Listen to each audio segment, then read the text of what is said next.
Hi friends, आप देख रहे हैं फिल्मी खिचड़ी। मैं हूं आशीष और चलिए अब हम बिग बॉस की बात करने वाले हैं। 89th डे तक पहुंच गया है ये शो और मैंने कहा भाई इसके बारे में बात करना बहुत ज़रूरी हो गया है, तो चलिए अब बिग बॉस की बातें भी की जाएंगी। और अगर आज के बिग बॉस के रिव्यू के बारे में कहूँ तो फ्रेंड्स, ये बात तो तय है कि बिग बॉस के घर में बहुत ज़्यादा उठापटक चल रही है। कई तो बड़ी इंटरेस्टिंग है, कई तो ऐसे ऐसे षड्यंत्र समझ में आते हैं, लोगों की मेंटालिटी समझ में आती है, एक्टर एक्ट्रेसेस के बारे में इतनी अनजानी बातें समझ में आती है जैसे देखकर सोचकर आप भी एकदम चौकन्ने हो जाते हैं और चौंक जाते हैं कि अच्छा ऐसा इनके साथ भी होता है। तो फ्रेंड्स चलिए शुरुआत करते हैं। आज शालीन की मैं ख़ास बात करना चाहती हूँ क्योंकि शालीन ने बहुत सारी चीज़ें ऐसी की है जो मैं देखती रह गई थी। सर्टनली कवर करते आई ही हूँ, मिल ही चुकी हूँ।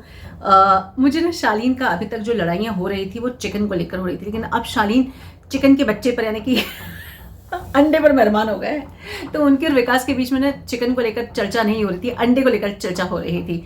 और उसके बाद फिर नॉमिनेशन वाला जो चल रहा था पूरा टास्क, उसमें क्या हुआ, उन्हें टास्क ये दिया गया कि एडिटर्स होंगे, मतलब जर्नलिस्ट का रोल प्ले कर रहे थे और एडिटर्स का रोल घर वाले प्ले कर रहे थे। जो नॉमिनेशंस में थे उनको एक बड़ी चटपटी स्टोरी बनाकर लेकर आनी थी और अपने एडिटर्स को उसको कन्विंस करना था। एडिटर्स कौन? जो नॉमिनेट नहीं लोग हैं। ओके, कौन कौन? तो Archana was there, then MC Stan was there, then Sajid was there and साथ ही में अब्दू, शिव, ये सभी लोग थे। और जो नॉमिनेट हो चुके हैं उन्हें अपने आप की स्टोरी को ऐसे सेल करना था ताकि एडिटर हाँ बोल दे और उनमें से चुने हुए जो उनके फेवरेट हैं उनकी वो स्टोरी को नोट कर ले, तो शायद वो नॉमिनेशन से बच जाए। शायद जिनके बारे में वो लिख रहे हैं, यानी जिसका जिक्र नहीं हुआ है, स्टोरीज नहीं छपी हैं, शायद वो सेव हो जाए। प्रियंका ने निमृत को नॉमिनेट किया कि भाई इसके बारे में ये खबर लेकर आई हूँ मैं। उसके बाद शालीन ने निमृत को कहा और निमृत थोड़ी सी अपसेट हो गई थी क्योंकि शालीन ने बात ही कुछ ऐसी कही थी। उसके बाद जो सेकंड बीबी डेली न्यूज़पेपर था उसके लिए साजिद और अब्दू आए, जिसमें कि बहुत सारे लोगों ने सौंदर्या के बारे में कहा। शालीन के बारे में भी सुंबुल और सौंदर्या ने कहा, वहीं शालीन ने और प्रियंका ने सौंदर्या के बारे में कहा कि भाई इसके बारे में ये चटपटी खबर लेकर आता हूँ। अब ऐसे में हो ये रहा था कि बहुत क्लियरली नजर आ रहा था कि ये ग्रुपिज्म चल रहा है कि किसको बचाया जाए किसको नहीं बचाया जाए। एक ग्रुप है साजिद जी वाला, तो एक है साथ शालीन जी वाला जिसमें Priyanka ji is also there. तो एकदम क्लियर समझ में आ रहा था, लेकिन क्या है ना, गेम्स पर गेम्स हो जाते हैं। ऐसे में साजिद बोलता है कि देखिए भाई कुछ भी हो, शिव नेक्स्ट तुम्हारा टर्न है, कुछ भी हो, एडिटर जो है वो एक अपर अथॉरिटी रहता है जो डिसाइड करता है क्या छपेगा क्या नहीं छपेगा, तो सुंबुल को बचा लेना।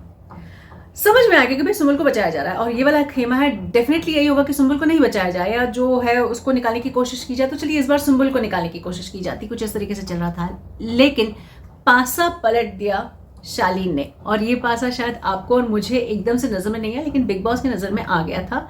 उन्होंने दो परम दुश्मन यानी कि प्रियंका और निमृत को बुलाया और बताया कि धीरे धीरे शालीन टीना के अगेंस्ट होता जा रहा है, कुछ बेरुखी सी अपना रहा है, इसलिए वो जाने अनजाने जो है अभी तक के पासे ऐसे फेंकता आ रहा है कि सुंबुल बच जाए लेकिन निशाने पर टीना बनी रहे।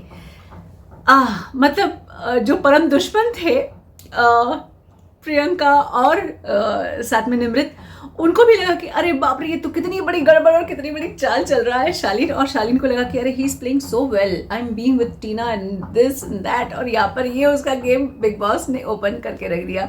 मुझे देख के बहुत मजा आया। भाई नॉमिनेशन किसी का भी हुआ हो, बीबी डेली में न्यूज़ किसी की भी छपी हो, लेकिन एक बात है, शालीन की बात लोगों के सामने आ चुकी है, दर्शकों के सामने और प्रियंका और निमृत के जरिए। So I thoroughly enjoyed that thing.